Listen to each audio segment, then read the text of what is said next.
C'était le match de tous les espoirs pour une probable qualification des Guépards à la CAN Côte d'Ivoire 2023. Et pour cela, les Béninois ne se sont pas fait prier pour mettre en marche leur poste téléviseur. Rwanda 1, Bénin 1, la déception était palpable sur les visages. Je dirais que c'est une désolation qui ne dit pas son nom, puisque à chaque fois que nous comptons sur les nôtres, c'est toujours la déception. C'est pas ce qu'il faut faire. Il faudrait quand même que les responsables à divers niveaux, en ce qui concerne notre football, essaient de revoir leur copie. Sinon, franchement, c'est décourageant. C'est simplement qu'ils ont fait ce qu'ils ont pu. Parce que moi, en fin de compte, c'est le terrain qui commande. Ouais, donc ils ont donné ce qu'ils ont pu. Mais nous, on n'est pas satisfaits. Nous voulons plus. Donc voilà. Toujours déçu par notre football. Mais surtout aujourd'hui, quand il y a l'argent, on a été tous joueurs. Et il y a eu trop de découragement. Parce qu'il n'y a pas d'argent.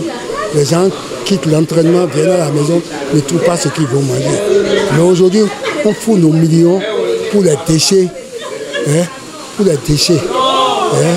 Et moi, ça me fait vraiment à peine. 2 matchs nuls face aux Rwandais sur le même score, d'un but partout. Un résultat imputable aux circonstances de l'affiche Rwanda-Bénin, estime Jean-Paul Rématan. Ça démontre un peu les limites un peu de l'équipe. Quand on n'a pas tout le monde avec nous, ça veut dire quoi?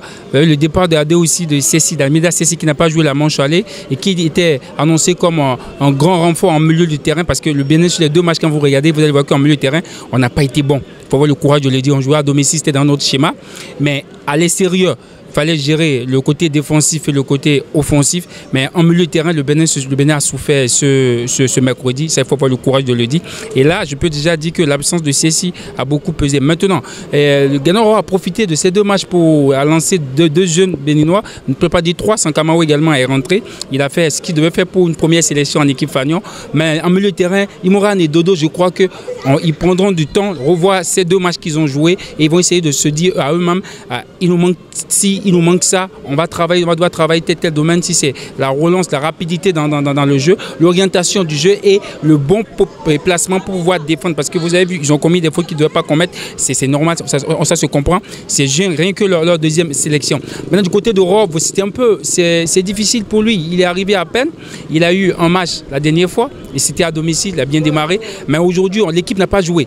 Je crois que quand on est béninois, on est déçu. Quand on voit la manche aller, vu la prestation de jeu, le fond de jeu et tout, la circulation de balles, les occasions créées, il n'y a pas de photo, il n'y a pas photocopie. Quand vous voyez la manche retour à Kigali, et aussi, vous voyez, c'est un peu compliqué pour le Bénin dans la mesure où la CAF n'a pas été franc.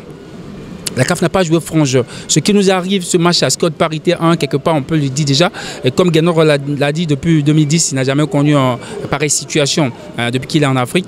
Et vous comprenez, lorsque vous êtes la CAF, la Confédération africaine de football, et que vous voulez du respect, une autorité, et vous êtes l'instance qui est appelée à diriger, à organiser le football béninois, le football africain, pardon, et que vous savez que le terrain n'est pas réglementaire, ça ne sert à rien d'aller jouer sur ce terrain. Ils ont le temps de dire rapidement le lundi, on joue soit au Sénégal, soit quelque part d'autre, mais pas à Kigali. Le fait de prolonger le match jusqu'à mercredi nous a fait perdre des éléments. Ça a fait perdre au Bénin des éléments. Et là, c'est vrai, l'Abi Soumani, il a été très bon. Contrairement à ce que beaucoup pensaient après le match qu'il a sifflé ici face à la Tanzanie. Il a été nickel, il faut le reconnaître. Chapeau à lui, il a fait un très très bon match dans l'ensemble. Maintenant, c'est que les jeux on peut dire, on a été un peu, on a été un peu affaibli par cette décision de la CAF qui a poussé le Bénin à jouer forcément à Kigali. Il souligne également la préparation de la relève qui est nécessaire si on rêve d'avoir une équipe compétitive. On veut désormais avoir la relève qu'il faut et qu'on parle réellement du football béninois, comme on en parle du côté du Sénégal et autres. Il va falloir forcément que le gouvernement, parce qu'ici on est obligé de faire avec le gouvernement, que ce soit, on est très heureux qu'il y ait cette connexion entre la Fédération béninoise de football et le gouvernement, mais qu'on investisse à la base. On ne fait pas tisser rap pays où l'investissement on le fait en haut. le biseau, quoi. On est prêt à ce qui est déjà cuit. On veut manger juste ce qui est cuit. Mais si tu manges ce qui est cuit, ça va finir. Il va falloir d'abord faire le feu, et mettre la marmite, mettre de l'eau, attendre la cuisson et tout. Ça prend du temps. Mais si vous commencez déjà maintenant à préparer cela, c'est qu'après, vous ne serez pas surpris. Il n'y aura pas trop d'écart entre les générations. Parce que vous voyez, quand on a une génération, pour en avoir une autre, il faut prendre du temps. Le nouveau sélectionneur Kenneth Roy a d'ailleurs dit en conférence de presse d'après-match Rwanda-Bénin, il faut rajeunir l'équipe et nous avons commencé. Il faut maintenant la rendre dynamique. J'ai la confiance des dirigeants pour rebâtir une nouvelle équipe.